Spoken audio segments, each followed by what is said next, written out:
How hard did you push it? Till I black out? Yes. Numerous times, yes.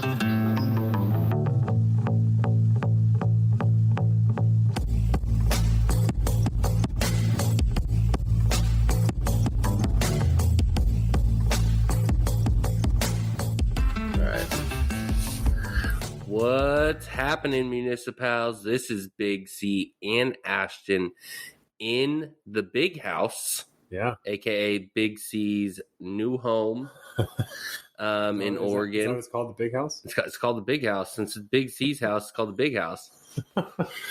Yeah, it's good to be here. You were saying the last time we did a podcast in person, we were in the Lions Inn? We were in the Lions Inn in Coos Bay. Yeah, when we were out doing our trip up here when I moved back to Portland a little over a year ago. It was a little over a year ago. Yeah, that hotel was overpriced and not great. Sorry, Paolo and Andre. It's just to be honest, conditions were a bit tough. But yeah, I remember that day you were talking. I mean, I think that podcast came out okay, but I think we got like almost no sleep. My Whoop recovery was 1%. We walked 36 holes and we were super, super tired. So, yeah, but it's great to do this in person, and it's really fun. We can talk about it, but it's really fun to see your home. Like I've for not knowing you a long time, I've sat with you, or I've been with you. I've spent the night at your apartment in Antioch. Yep. I've been to your Portland apartment twice. Yep. The first time there were boxes because you're moving in. The second time there were boxes because you're moving out. And now I've come to your house where there's boxes. So I'm pretty excited. I'm sure you are too, to come when the boxes are gone and this will be your home. So yep. Salem, Oregon. This is it. This is it. Yeah, really excited to be settling down with the wife, and with little C on the way. I don't know if we've actually told the. You have. We have. Yeah. That's right. Yeah. So with little C on the way, it's nice to have kind of a place to call home, and I feel so much more relaxed driving into my driveway instead of into an underground parking garage. Yeah. I have a lot of trust in you because, I mean, again, no cops will be, or no thieves will be listening to this, but my golf clubs are in the trunk of your car, which is not in the garage. Like, so, but if the clubs get stolen, I have a wonderful club fitter who can help me a little bit. But yeah, I know what you mean. You said it last night. We walked outside for a second and just still. Yes. Which super quiet. I mean, not a rowdy neighborhood, really suburban. And I know it's not for everybody, but I am definitely a suburban guy. Yeah. I think it fits me very well. I love to manicure my lawn and barbecue and do the normal dad things. I was going to say, I should give the people some context. The things I've noticed since I've been here, we'll just not even notice the things you've said. We pull in today, you just go, gotta mow my lawn. Should have never heard you say. Yeah, you made us a wonderful dinner today, and you were talking about your barbecuing skills, which I'm not making fun of you. Your barbecue skills were great, but couldn't really see the barbecuing skills in your previous home establishment, so that was fun. And I just think it's important to know that when Chris went to the back for a while, he put his hair in a ponytail, so that's where we are now. And this is a golf podcast, so I can say this. Most people have no fucking clue, but he looks like it's like if George Washington and Marcel Seam had a baby. That's kind of what we'll see. Marcel Seam plus George Washington. I don't know about that. No, that would be a tough scene. But at breakfast today, we did see a 75-year-old man who looked like a 75-year-old baby. Yeah, that was an interesting take. And another man complaining about a 10-minute wait because he forgot it was Father's Day weekend and to never go to breakfast. Why are we going to breakfast on Father's Day weekend? Yeah, on a holiday weekend. He brought his Kindle. Yeah. He brought his Kindle for like a 10 or 15 minute wait, but. And him and his wife were debating if they've replaced the batteries in their fire alarms in their house. That's gonna be you in like 6 months. No, we're not that boring yet. No, not because I mean, also if nothing else, I don't think those people leave this town, and you're going to leave this town because of golf, which is not the reason I came up here, but it's been we're kind of towards the end of our. We sandwiched it into your trip here. Yeah. Yeah. So for context, I was here in total, I'll be here for 9 days. Front half is for Liz's brother's Alex. That's not how it's said. Liz's brother Alex, his graduation from Oregon State. Go Beavs, which just makes me giggle. This is probably inappropriate, but I can say this.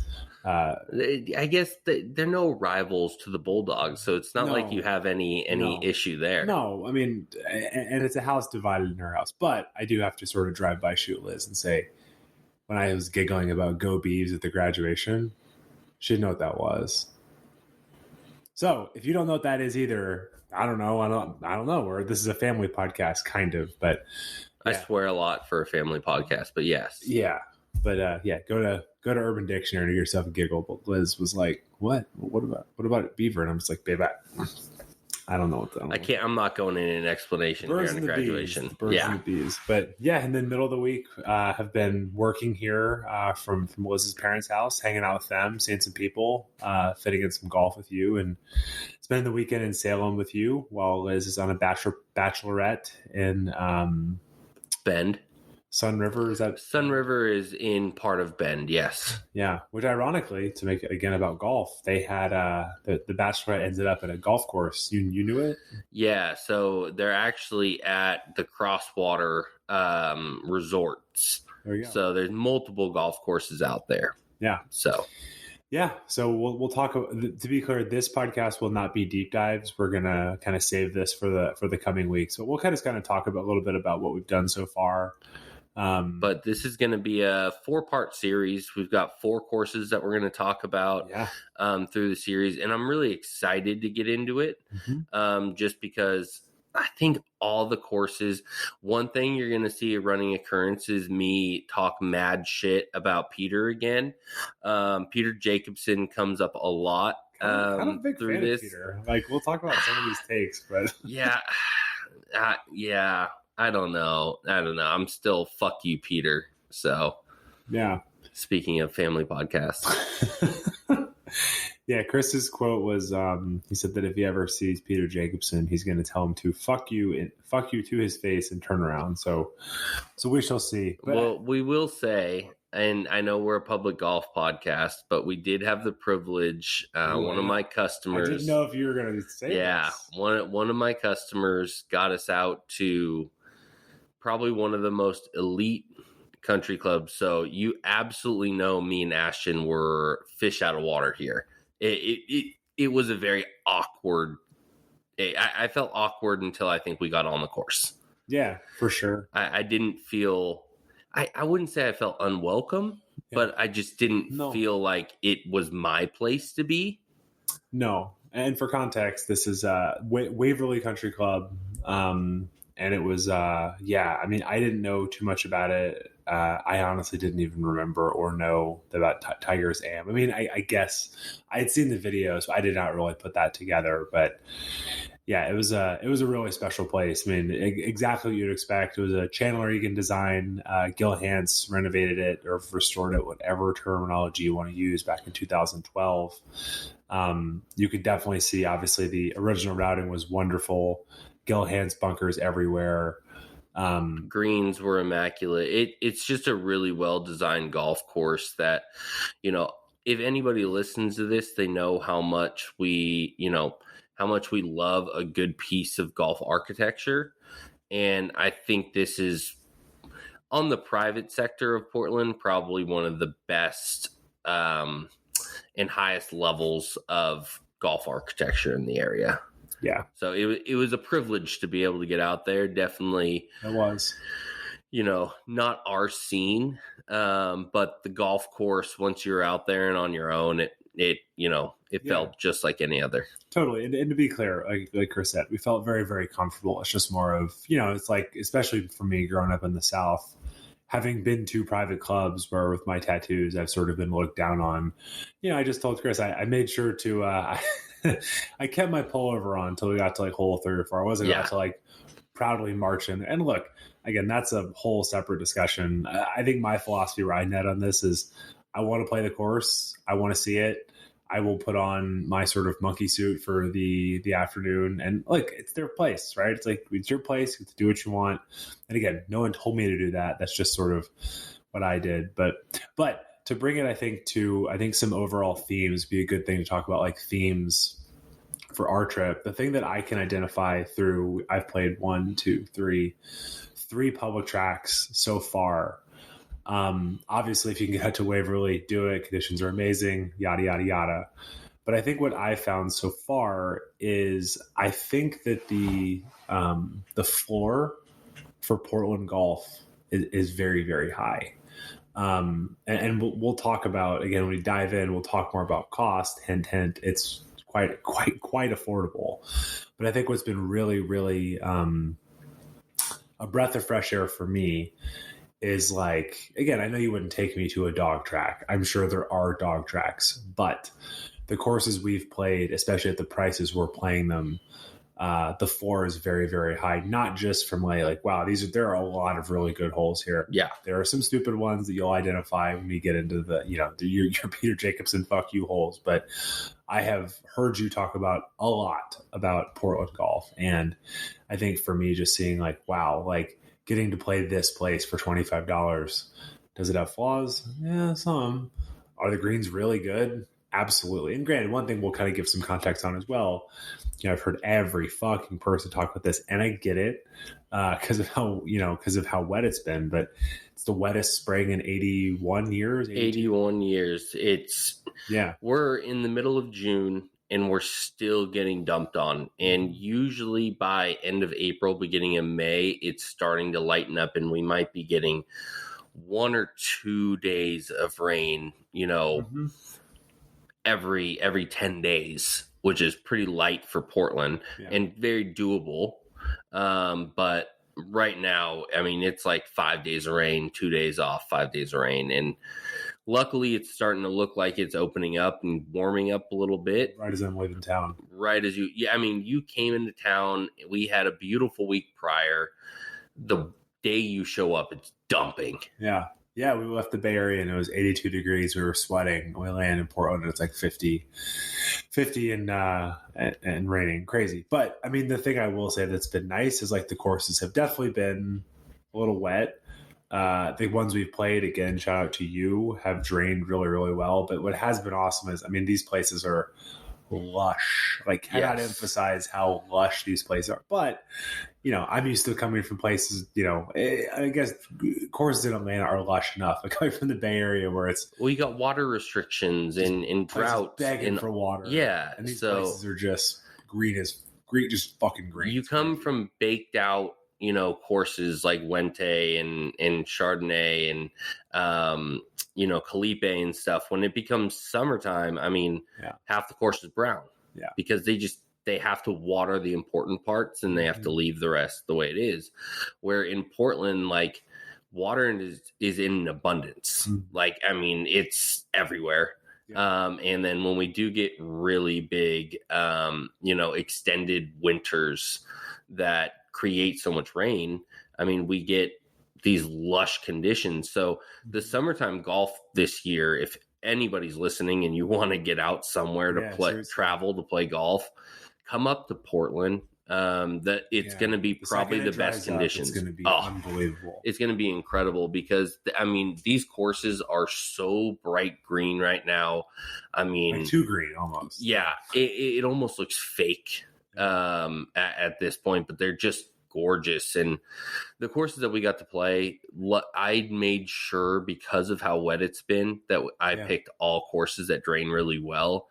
And for how much it's dumped in the last week, I don't think we really had that many plug balls or anything like that. And, it even rained on us on our round on Friday, which was, comical. We were out there with our boy Bradley, and we were out there with Zach from Northwest Golf Guys. Yeah. And that was a fun time. But yeah, it's been pretty great and can't wait. Tomorrow you finally get to see the Muni of all Munis in the Pacific Northwest, Wildwood.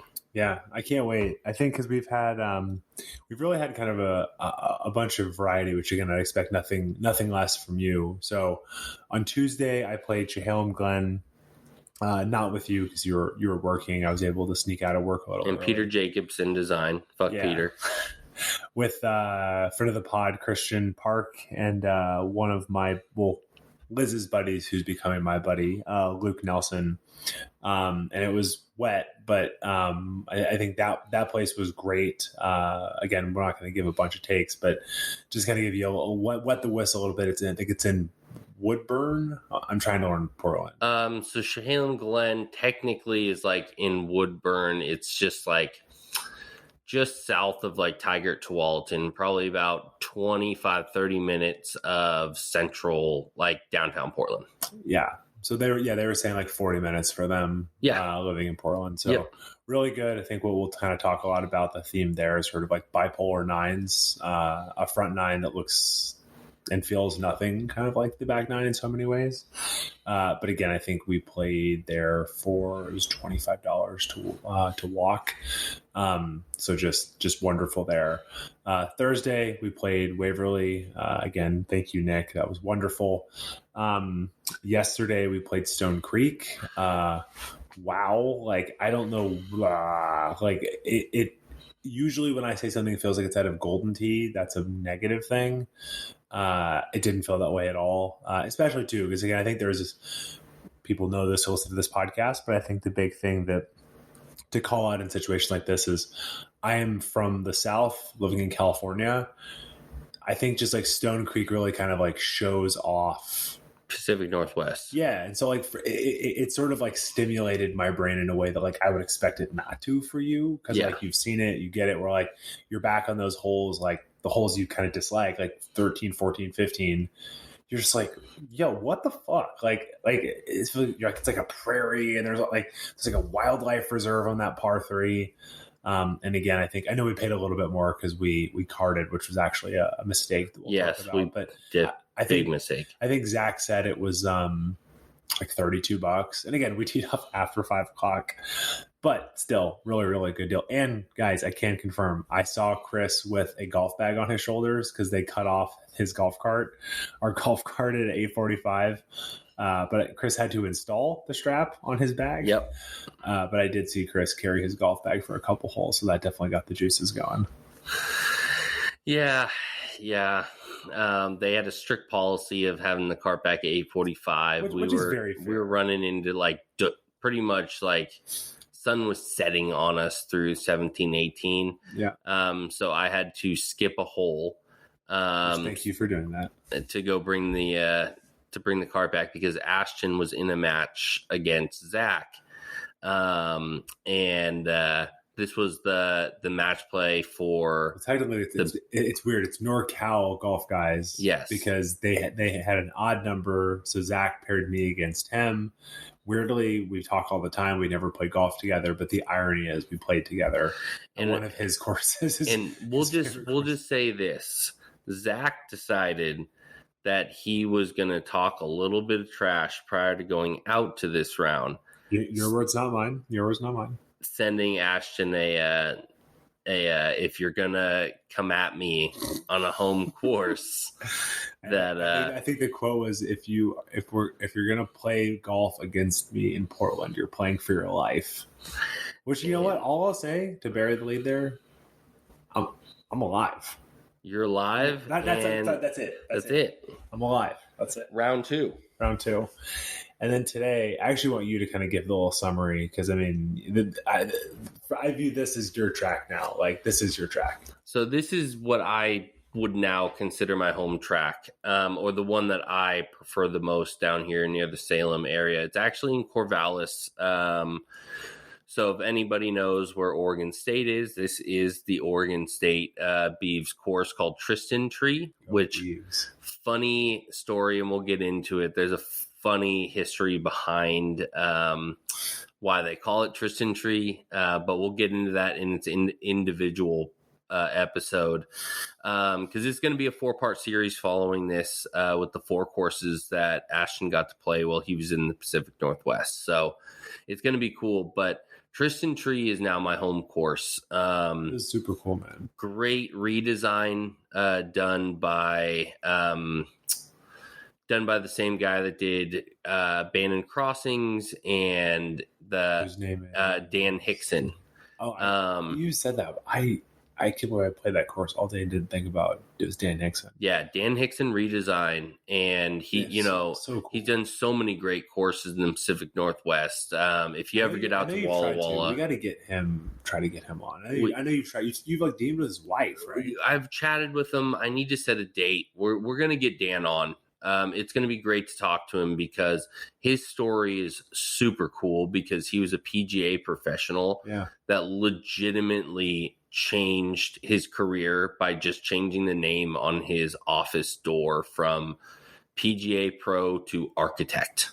That's super cool. No design school, didn't do this for a living, decided he wanted to change careers in the golf industry and started, redesigning bunkers and greens and stuff like that around Portland. That led to him getting the contract to build Bannon Crossings, and then now one of the best public courses in the United States called Wine Valley out in Walla Walla. I thought you were going to say Tristan Tree. I was like, wait, it was great. No. Wait, who is giving it that distinction? No, but I've heard Wine Valley's sick. And Wine Valley's incredible. I think it also sort of like blew up a little bit just because Shane Bacon is now a pretty big deal. Shane Bacon got his first hole-in-one there, which if you've been kind of following Shane for a while. He did it at a bachelor party at Wine Valley, but that's another place we got to go. I've heard that. Wine Valley's great, and have you played there? I have played there once. Me and the wife went to Tri-Cities and for wine tasting and stuff like that out there. And then on the way back, she gave me the privilege to be able to stop there and play around. You have such a lovely wife. Like, because I remember that when you moved back to the Bay Area, you just kind of snuck in and played sheep super early. Yep, Wine Valley. Yeah, anytime I pass a course that's kind of on my bucket list, my wife is pretty cool about either sitting in the cart and reading or just hanging out at the clubhouse and like having a couple drinks and hanging out. So and she's had to deal with us today. It's US Open Saturday. We've been sitting here screaming at the TV. Like, granted, also tough scene. We watched the entire broadcast in about 2.5 hours. Yeah, we're sitting here screaming at Rory, like, look, this is going to come out. Rory's not going to win. Well, and I'm going to tell you right now, I do not sit there and watch it live. I always record the broadcast and then fast forward through everything. I'm going to start doing that. It's so much better. Because I want to watch it. But, like, it's just in 2 hours, not in 6. Well, just turn your notifications off on your phone, too, because that's what'll get you. If you don't want to know results. And ignore all the group chats. Yeah. Too. Like, my no laying up chat today had like 600 messages. Yeah. And that's the thing. I would doing this live. That was my elbow against Chris's diamond. And that's the thing is like I ignore all of my group chats. I ignore the scores that are on PGA and stuff like that. Yeah. So that's how I consume golf. So if you guys want to get rid of all the bullshit in golf media, just record it and fast forward through the shit. Yeah.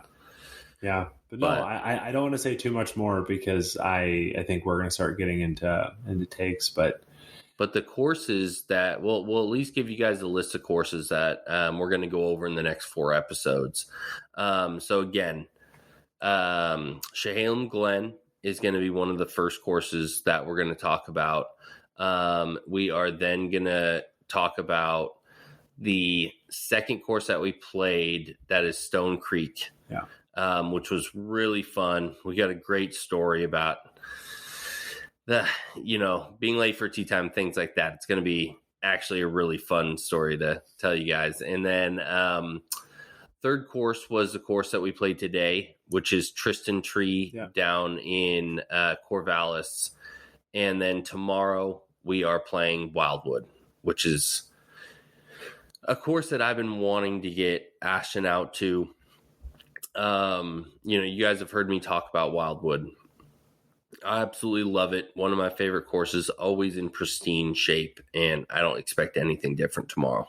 yeah, I think my only goal is going to be to not drop $500 in the pro shop, because they make some. Ryan over there has been doing some great work. But yeah, man, no, it's been a wonderful trip. I've been feeling a lot of gratitude to feel. I mean, Portland at this point, between Liz and you, obviously, I feel like this has become my second home. So it feels really, really great to be here, and the fact that we get to sneak in some very pure, very affordable public golf, pretty damn good. Because there's some places on some trips, if we play I think I'm going to end up playing 6 rounds. Yep. You're like, fuck, I spent a lot of money. I've not spent a lot of money playing golf, and that's sick. I mean, so the average price of a round in Portland around Portland is going to be about $50 before cart or walking at prime time, or on a weekend. You can get twilights for $30-$40, even cheaper than that in some places. 25, Stone Creek 32. Today, today was prime time on a Saturday, and it was 55. Yep. And I think he charged me for a push card, even though I ended up not using it. But that's so great. I mean, literally, I know I've mentioned this too often, but even for me as a resident, 95 on a Friday, Saturday, or Sunday at Presidio, it's just like, it's just enough where it's like, wait, that's basically 2 of Tristan Tree.